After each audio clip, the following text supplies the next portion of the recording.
என்னடா சுதந்திரம் இல்ல இந்தியாவுல? இங்க வீதிக்கு ஒரு மசூதி இருக்கு. இங்க கோர்ட்ல தலைமை நீதிபதி எத்தனையோ முஸ்லீம்கள் இருக்காங்க. இந்தியாவுக்கு ஜனாதிபதி ஒரு முஸ்லீம் இருந்திருக்காரு. அவளை எதுக்குடா? 100 கோடி பேரை ரெப்ரசென்ட் பண்ற இந்தியன் கிரிக்கெட் டீமுக்கு கேப்டனா ஒரு முஸ்லீம் இருந்திருக்காரு. இந்தியாவோட பாதுகாப்புக்காக அணுகுண்டு தயாரிக்கிற அப்துல் கலாம் ஒரு முஸ்லீம். சாரே ஜஹான் சே அச்சா ஹிந்துஸ்தான் ஹமாரான் பெருமையா பாட்டு எழுதினவரு ஒரு முஸ்லீம்.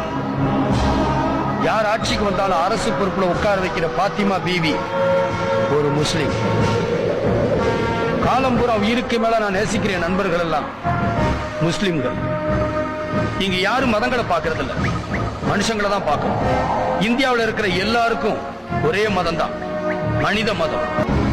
இந்த உண்மை உன்ன மாதிரி உணர்ச்சி வசப்பட்ட முட்டாள்களுக்கு தெரியுமோ தெரியாதோ, நடக்கிறதையெல்லாம் மௌனமா பார்த்துக்கிட்டு இருக்க உலக நாடுகளுக்கு தெரியுமோ தெரியாதோ, அன்பே உருவான அந்த அல்லாவுக்கு தெரியும்.